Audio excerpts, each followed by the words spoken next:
Is it just me, or did anybody else notice Helena Bonham Carter looks a lot like a light-skinned Janet Jackson, but with a lot of makeup on? Yeah, that's kind of hot, don't you think?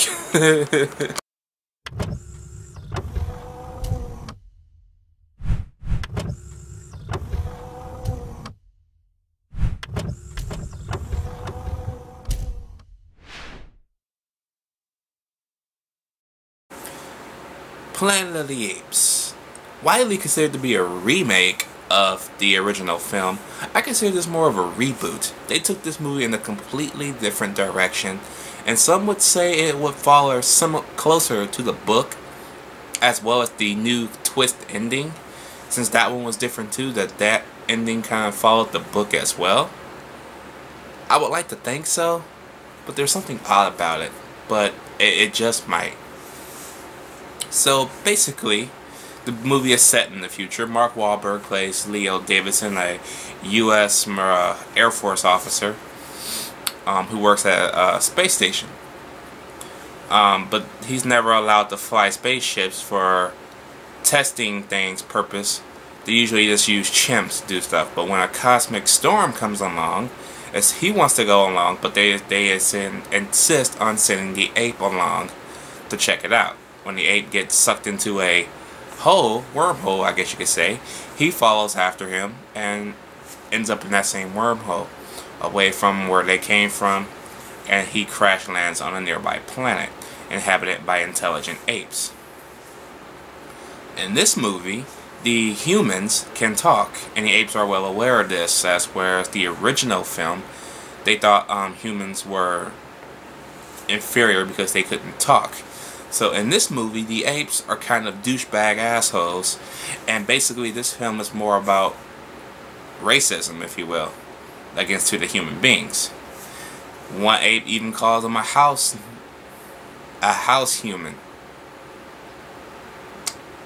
Yep. Let that one go. Just let that slide for a minute. Thank you, Burton. Thank you. But anyway, so he comes along across an ape named Ari. Of course, it's Helena Bonham Carter. She spares him from being killed by Paul Giamatti, who's an ape as well. And basically, with the help of her, he and a couple of other humans, and I guess her brother ape, starts a little bit of a rebellion against Tim Roth's character. Basically the guy who loves Helena Bonham Carter's character. Yeah, it's kind of weird. But anyways, that long plot synopsis out of the way, this movie's pretty good. This movie gets a lot of unnecessary hate, maybe because it's a remake, reboot, whatever you want to call it.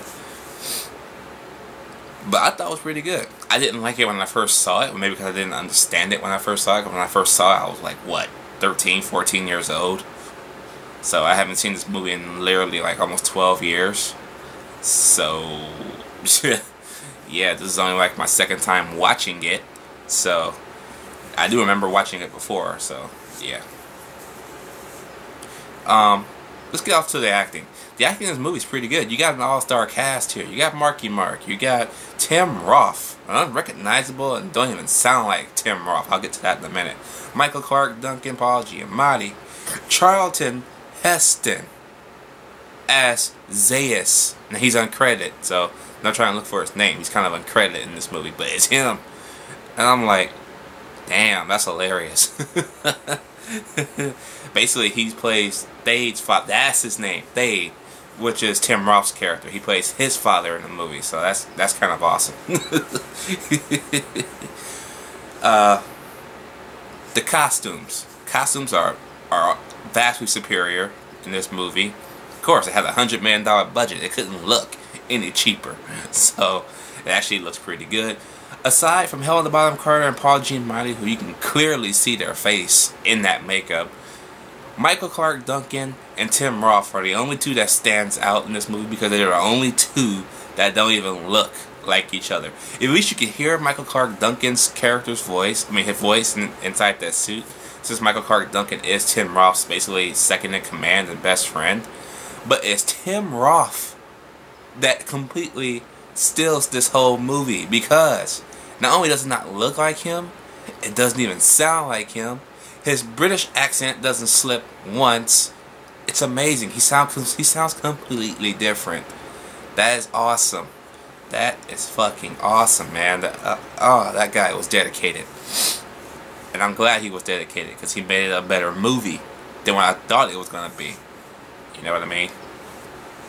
So yeah, updated effects, better costumes, a completely different story, but that's the point of a remake. Don't ever make a remake where you're just remaking the same movie over again. Why would you want to do that? I never understood that. But yes, so they did take the right direction with this, but they never made a sequel because Tim Burton said he would rather jump out the window than make a sequel. This movie made damn near $310 million. So I don't know what the hell he was thinking about, because he left it off for a sequel. Now, that ending, I don't want to explain. I want to explain it, but this is a spoiler-free review, and I don't want to make a spoiler-filled review, because it won't make no sense to do that when I can just make a in-depth review, maybe from a year or so from now. So, yes, I'm going to give Planet of the Apes a B+. Let me know what you guys think about this movie down below. Did you like it? Did you hate it? And if you do hate it, why do you hate it? Do you hate it for the fact it's a remake? It's not that strong of a movie? What? Because everything seemed right. You got good actors, decent story, not the best, but it's watchable. It keeps you going.